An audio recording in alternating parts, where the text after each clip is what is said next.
explain to me, y'all, that this thing with Angel Reese and Caitlin Clark, I think a lot of people were holding on to this double-double streak.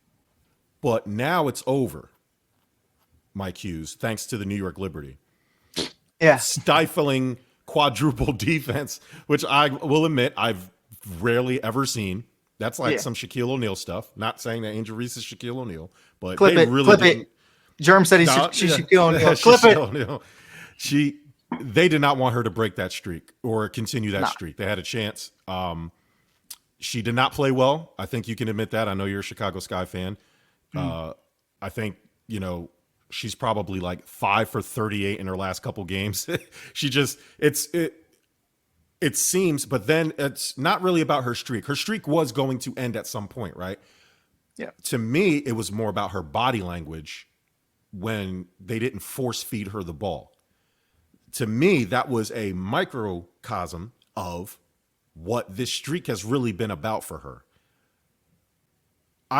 Angel Reese's game is not refined. It's not really all that entertaining really to watch. Considering that all her baskets come from under the rim, you'd think her field goal percentage would be a little bit better. That's just where the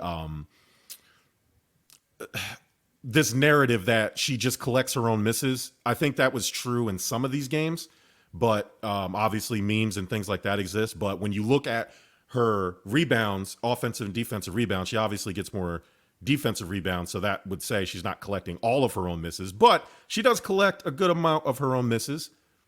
That's not to say that she's not a good rebounder, but I think her claim to fame is this rebounding.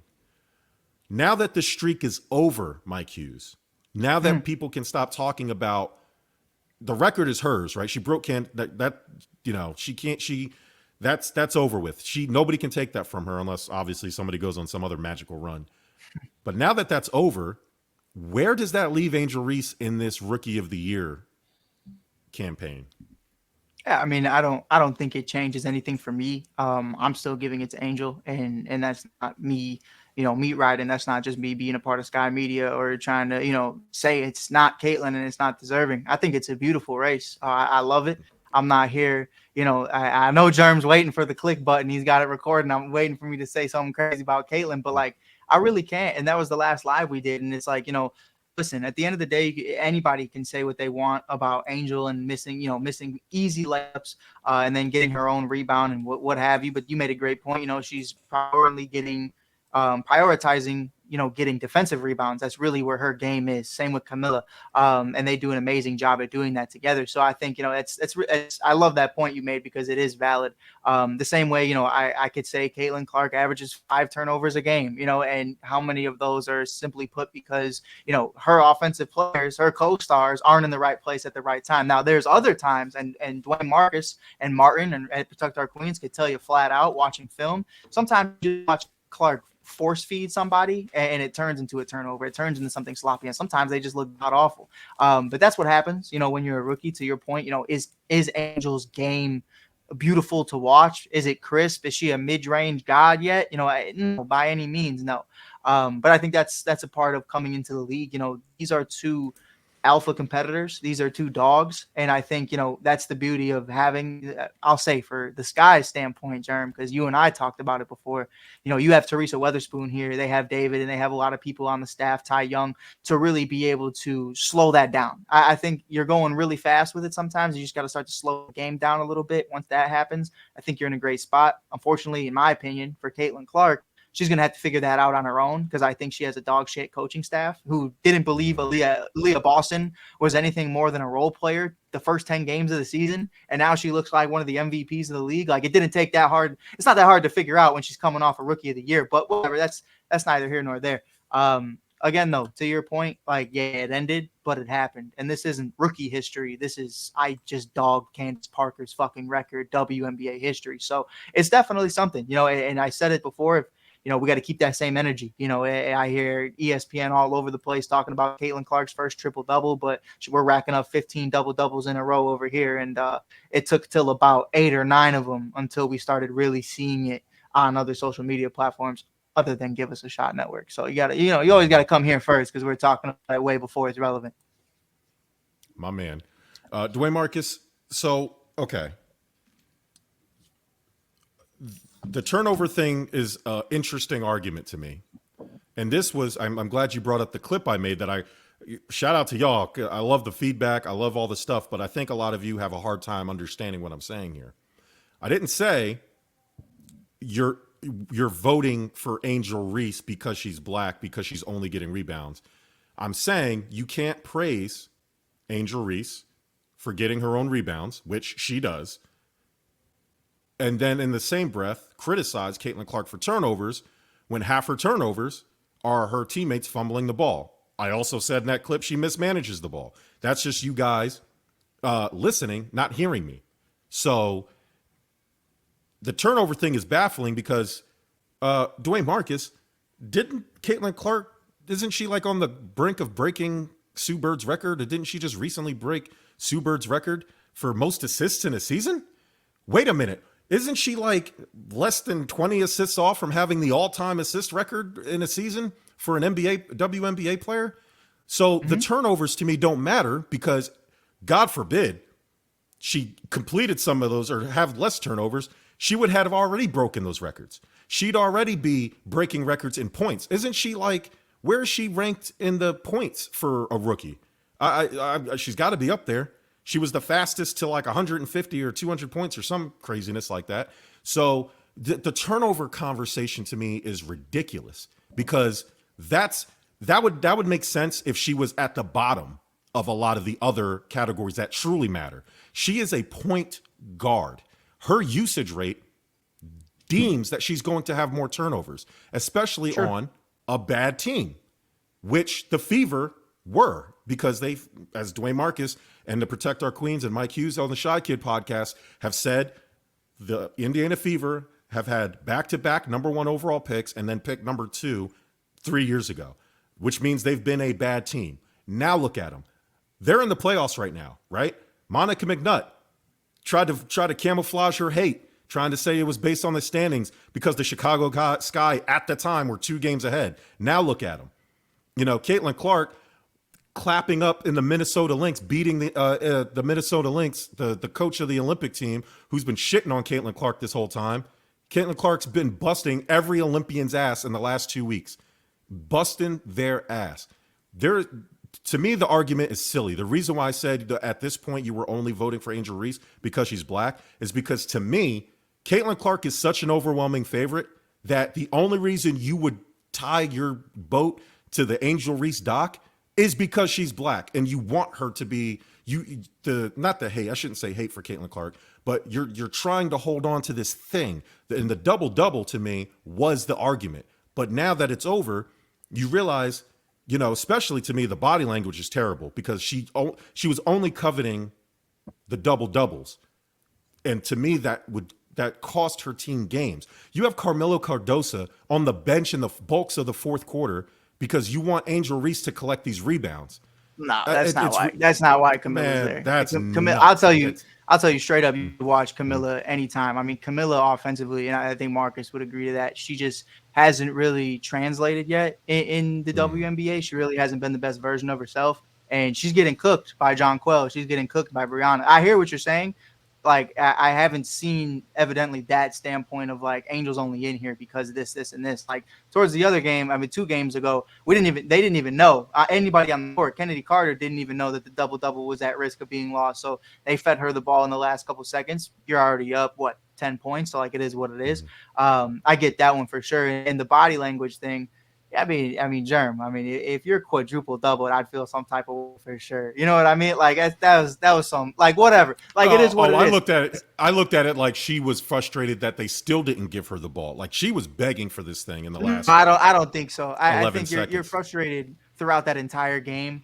Obviously, Angel shot 3 for 13, so it wasn't her. She didn't game play whatsoever. well. Yeah, no, not at all. And I think she knows that. You know, she's well aware of needing to be better on first putbacks instead of just having to get your own rebound or having to rely on that second time chance. But I think like the Camilla thing, they have worked really well together. I think there's just spurts where and I've talked about this with Marcus and Martin. I'm really excited about the second for Camilla Cardoso, not to change the subject because I won't, obviously Marcus hasn't had his chance yet, but We talk about somebody who, had a full season of college, then March Madness, wins a championship, is drafted immediately after, gets a shoulder injury, and she's still here. So to have this month off, goes back to Brazil. You said it earlier. Who's going to be the person to break Angel Reese's 15-game record? I wouldn't put it past Camila Cardoso. I really wouldn't. You give her a month of rest to rest that shoulder.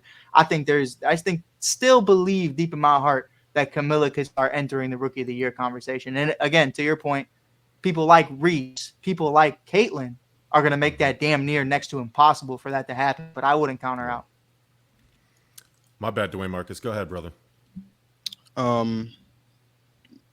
I think it's irresponsible to say that Angel Reese's Rookie of the Year case is only based on double doubles. I think it's equally as irresponsible to say that it's because she's black. Angel Reese, as it stands right now, is averaging 12 rebounds per game. If she continues that pace, that would be the highest rebound per game mark in WNBA history, rookie or not. That'd be the most ever. Approaching the All-Star break, she has 276 total rebounds. The record, held by Sylvia Fowles, who's a Hall of Famer, was set in 2018. She has 404. Angel Reese, it's not out of the realm of possibility for Angel Reese to set the record for the most rebounds ever in a single season. I think what's happening, and I've been saying this from the beginning, before they even got to the WNBA, there is a very strong contingent of people that refuse to believe that there are other people not named Caitlin Clark that are young and talented in the WNBA. There are a lot of people that refuse to acknowledge that despite the fact that Caitlin Clark's name might be bigger because of all the records she broke in college, that Angel Reese is not a bum and she's not a scrub. Like, there are a lot of people that exist and that believe that Angel Reese's name only holds weight because of Caitlin Clark. When last I checked, Angel Reese is a national champion and Caitlin Clark is not. Angel Reese has done a lot of things in her career on her own. Like, there are accolades that Angel Reese has that Caitlin Clark does not have. And specifically to the point about grabbing her own rebounds, it's probably changed since then, but a week ago or maybe 2 weeks ago at that time, Angel Reese's rebound numbers, 35%, I think, or something like that, of her offensive rebounds were off of her own misses. So this idea that every single offensive rebound she was getting is off on mints is just nuts. It just takes a Google search. All you have to do is search it. You'll find an article. It'll answer questions. And the last thing I'll say is, in 2022, Angel Reese led the country in offensive rebounds at LSU, or in rebounds in general at LSU. In 2024, Angel Reese led the country in offensive rebounds, or in rebounds altogether at LSU. So for Angel Reese to come to the WNBA and lead the league in rebounding, one, it shouldn't be surprising, and two, that should not be diminished, because when we talk about your game translating, when you go from being the best rebounder in the country at LSU to being the best rebounder in the league, in a league that has Asia Wilson, who we just saw have 17 boards the other day, yesterday, had a 20-20 game a couple days ago. There are a lot of elite rebounders in this league. For Angel Reese to be leading the league in rebounding, potentially setting the all-time record for rebounds per game and total rebounds accumulated in a single season as a rookie, that is why Angel Reese is in the Rookie of the Year race. It's not just because, she had this double-double streak. Does the double-double streak help? Sure, it helps, but it's not just that. And I agree with you, Jerm. Angel Reese is not a polished basketball player. There are a lot of things in Angel Reese's game that need to be cleaned up. I think she needs to work on her shot a lot more. I think if she works on her face-up game, she could be a lot more of a threat with the ball in her hands, right? I think she's trying to work on her shooting, but not really. But the thing that brought Angel Reese to the dance has been her rebounding. That's what made her so great in college. That's what made LSU so great in college. You look at LSU as far as, ranks across the country as a rebounding basketball team, they were among the top of the league or top of the country because of Angel Reese. So I get that Caitlin Clark was obviously the overwhelming favorite coming into the season. And I don't think that if Caitlin Clark wins the award, anyone will be surprised. But I also don't think that Angel Reese has a horse in the race because of the double or because she's a talented basketball player with kinks that still need to be ironed out, but what she's doing in her game is still historic, and it's not being talked about enough because Angel Reese is not the cash cow. That's fine that she's not the cash cow. That's not who people have put their weight behind. And again, that's fine. That's their business. But it's more than just, oh, because she has these double doubles or, oh, because she's black. There are actually things that Angel Reese is doing on the basketball court that is equally as historic as some of the things that Caitlin Clark has done. We're just not talking about it enough. And that, to me, I think is irresponsible. Yeah, for sure. We're not talking about them because all she's doing is rebounding. Like Caitlin Clark leads the WNBA in points scored or assisted on. She is directly influencing games. As far as that, she is averaging, or she is in the top at least 12 in most of the main statistical categories in WNBA. That's why people are talking about it. All Angel Reese is doing is grabbing boards, which is great. But let me ask you a question. Let's simplify it. If the draft was to be done right now, tonight at 10:06 p.m., who's getting drafted first? Angel Reese or Caitlin Clark? Let me know. No one's arguing that. But no one's arguing that Angel Reese is better than Caitlin Clark, though. So that's why Caitlin Clark is Rookie of the Year. She is a better player. Period. Okay, so there is not a metric out there in the world that exists. So that Angel Reese is better than Caitlin Clark. Period. So in the 03-04 season, when LeBron won Rookie of the Year, should Carmelo not have won that Rookie of the Year? Did Carmelo not have a better season that year? What do you mean? LeBron had the better season. His team was winning. Did he? Did he have a better season? Because a lot of people that think he didn't. There's a lot of people that if you look back at the numbers, if you look at the way that Carmelo played, if you look at the way that Carmelo played against LeBron James in head-to-head matchups, and you look at where the Nuggets were compared to where the Cavs were in their rookie season, there's a lot of reasons to believe and why a lot of people think that Carmelo Anthony should have won Rookie of the Year. Now, I'm not one of those people, but what I'm saying is Angel Reese can be the Rookie of the Year, and you can still do a redraft, and Caitlin Clark would still be picked number 1 overall. Those two things are mutually exclusive. Angel Reese, if you're the Indiana Fever, when you look at this roster that they have, you wouldn't draft Angel Reese for that roster. That wouldn't even make sense. All right, enough. Who is a better player? Who's a better player, dog? Who's a better player? Who is a better player of basketball? Right now, it's Caitlin Clark. That's it. Enough. That we're done. Now, that's the argument. What are you getting frustrated about? We're having a I'm not getting frustrated. It's your whole argument on Angel Reese. I'm trying to understand the argument for Angel Reese of Rookie of the Year if empirically Caitlin Clark is a better player. What is the argument to give it to Angel Reese over Caitlin Clark other than rebounds? You guys are talking about rebounds, dog. And these aren't Dennis Rodman rebounds. These are like these are Andre Drummond rebounds. Like she's getting Andre Drummond double doubles. You guys are acting like she's out there like Anthony Davis or something like that. Like, what is the argument? So again, you're saying it's just rebounds when we're talking about a player that's been the best rebounder in this country on multiple levels now for multiple years. Like, okay, this so is Caitlin Clark's the best assist. She's not. When we talk about the game translating, right? When we talk about your game translating from college to the WNBA, Angel Reese's game has been predicated on her ability to get rebounds. So for her to come into the league and rebound at the exact same rate that she was rebounding in college, to be on the pace to set the all-time record for rebounds per game and rebounds total accumulated, that matters. Whether you care about rebounds or not, whether you think that rebounds impact games or not, which they do, they could be the difference, but win and a loss depending on what you're looking at and depending on who you're playing, that matters. We're talking about a game translating. Angel Reese's game in this way has translated. I am not going to sit here and argue with you or disagree with you if you're saying Angel Reese is not a better overall basketball player than Caitlin Clark, because she's not. She's not the facilitator that Caitlin Clark is, obviously. She's not the scorer that Caitlin Clark is, obviously. But with what Angel Reese does best, she's doing it better than anybody in the league right now, and that warrants her to be in the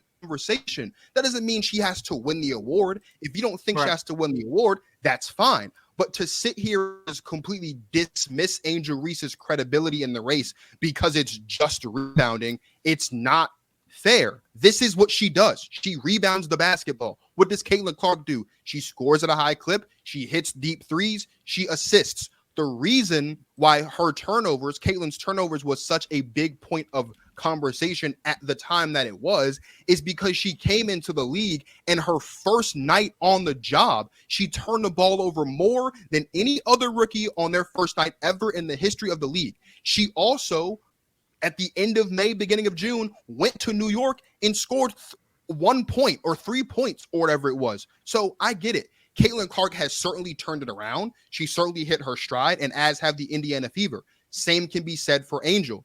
But we can't ignore the fact that those things happened with Caitlin and say, oh, it's because she has a high usage rate. Oh, it's because she's a point guard. When there are plenty of point guards in this league who rack up double-digit assists night in and night out and don't turn the ball over willy-nilly. Alyssa Thomas, well, Alyssa Thomas not a point guard, she's a forward, but, Alyssa Thomas, exceptional passer, exceptional point forward, if you will, not turning the ball over as much as Caitlin Clark does. Chelsea Gray, the best point guard in the league, does not turn the ball over at the rate that we have seen Caitlin Clark turn the ball over at this time. And again, it's because they're rookies. We're not expecting Caitlin Clark to be averaging the number of turnovers she's averaging for the rest of her career, but she's rookies. It comes with the game. So I think Angel Reese is the rookie of the year. There are people that don't. That's fine. That's the beautiful thing about this country. Everyone's entitled to their own opinion. I just don't think it's fair to just dismiss Angel Reese's rookie of the year case because it's quote unquote just rebounding when it's not just rebounding. She's been 3 years that's translated to the WNBA and she's on pace to set records. We have to talk about that. The same way that we want to talk about to do this, she's on pace to do that. She's breaking this record and breaking that record. We should, as Mike said earlier, we should keep that same energy. We should show that same love, that same respect, that same appreciation for Angel Reese as she's also on pace to set records and has already had some. Yeah, and I think So- that Jerm, to your point, I think it's my bad. Yeah, I think it's a great point that you everybody's making here. To the one comment about Camilla, I think you misunderstood what I was talking about. Dwayne Marcus, I've texted Jerm this several times while we're covering Sky Media. Camilla does very well in small spurts. I think she had a great third quarter against New York, but in the first half and then that fourth quarter, you kind of see her lose that identity, lose where she is in an offense. She's kind of a little lost, and I think they're trying to figure out where to place her at this point in time, especially with that shoulder injury. So that's coming. It's no hate on Milla. She does amazing things. I've had great conversations with her. And like I said, I think she will be in that race a lot thicker than she is right now going into the second half of the season for Rookie of the Year. But with that point about Angel, we talk about the positions being so important because when you're a point guard, not a lot of change when you come to the league. Whereas when you understand what Angel's going through right now, and that Jerm, this is no excuse whatsoever. Anybody can clip this, make this into what you wanted to make it. When you look at a national champion averaging 23 and 15, something crazy at LSU like her, she's using her body, she's using physicality to really get in there and get those first shot points. And now you're starting to see, okay, that's Angel. That's Asia Wilson. That's Breonna Stewart. That's Jonquel Jones. Like, you're seeing someone who is struggling right now, especially like we talked about, 3 for 13 against New York. You're going up against 2 MVPs and Breonna Stewart and Jonquel Jones. Cool. Whatever excuse anybody wants to make why she doesn't make those shots, at the end of the day, that's what it is missed shots. But that's somebody who I believe is still translating in that side of the game. Offensively, I think she's still finding her stride, and she's had games, Jerm, to your point, throughout this 15-game stretch. I mean, there was one where she had over 20 points and over 15 boards. So, I don't want to hear this narrative of you're ending every game 10 boards, 10 points. And I'm not saying you're saying that, but you go on Twitter and it's like, oh, bro, but it was one free throw in the last 2 seconds to make that streak stay alive. Hey, okay, I really don't give a fuck because Steph Curry, when he breaks the all-time three-point record, went on a stretch where he was dog shit, and we had all our phones out for like a 2-week span waiting for this guy to hit a fucking three, and it wasn't coming. And I had to stare at Aisha's fucking ass or whatever her fucking name is, fucking every game. And I'm watching this shit every time. So yeah, I'll tell you, man, firsthand, I'm a white man in America. I don't know struggle. I never will to that degree. But I'll tell you this. I see people from my city coming out to watch her continue this streak. I've seen G Herbo here. I've seen Lil Durk here. I've seen Vic Mensa here, Caleb Williams, Kobe White. They're all here at Chicago Sky games, and Caitlin Clark is nowhere to be found. That's showing me, Jerm, to that same breath of, listen, I'll tell you straight up today, number 1 overall pick, you're taking Caitlin Clark. And if you say otherwise, you're a fucking liar. And that's what it is. And Jerm's going to clip that. And that's okay. I'll tell Angel that to her face. And get the beauty of it is, I'll tell you what, Angel Reese isn't getting drafted 8th overall this time. She's getting drafted number 2 overall. And I will agree with you there. I will agree there. That's the fucking conversation. She's better coming out, and Dwayne Marcus is correct. Her game translated a lot better. To be clear, you're saying, Caitlin Clark has also led the NCAA the last 3 years before she was drafted in assists. She is leading in assists by far in the WNBA now, not only total, but assists per game. So, yes, that same energy you talked about, bringing that same energy. Of course. That same energy. It's a lot less of an adjustment. I'll say that. Like, to your, I really. Right. Some kid is getting. Sorry. Alert, huh? There's a tornado outside my house. What the fuck does that say? Something about some tornado. Man, I'm in Chicago. Why the fuck I even get this text, bro? This shit ain't that shit ain't coming. Anyways, back to the program before Tom Skilling ruined my day. He retired. It ain't even his fault. But it's been a lot less of an adjustment from an offensive perspective, I would say, for Caitlin Clark than Angel Reese. And there's levels to that. Obviously, your defenders are a lot bigger, you're a lot more talented, a lot more skilled than the girls at Iowa were that Caitlin Clark or that Angel Reese was going up against. I mean, let's be completely fucking real. Like, what was her running mate's name that got drafted by the Sparks a year ago? I forget her name, but she's on Iowa, and Angel Reese just gives. Oh no, Kate Martin. She's on the Aces, isn't she? No. This was Marcus. Help me out. She was the center. Who? She was the center on Iowa when first time in the national championship against LSU. Was it I can't even think of her name. Iowa. Was it Madison something?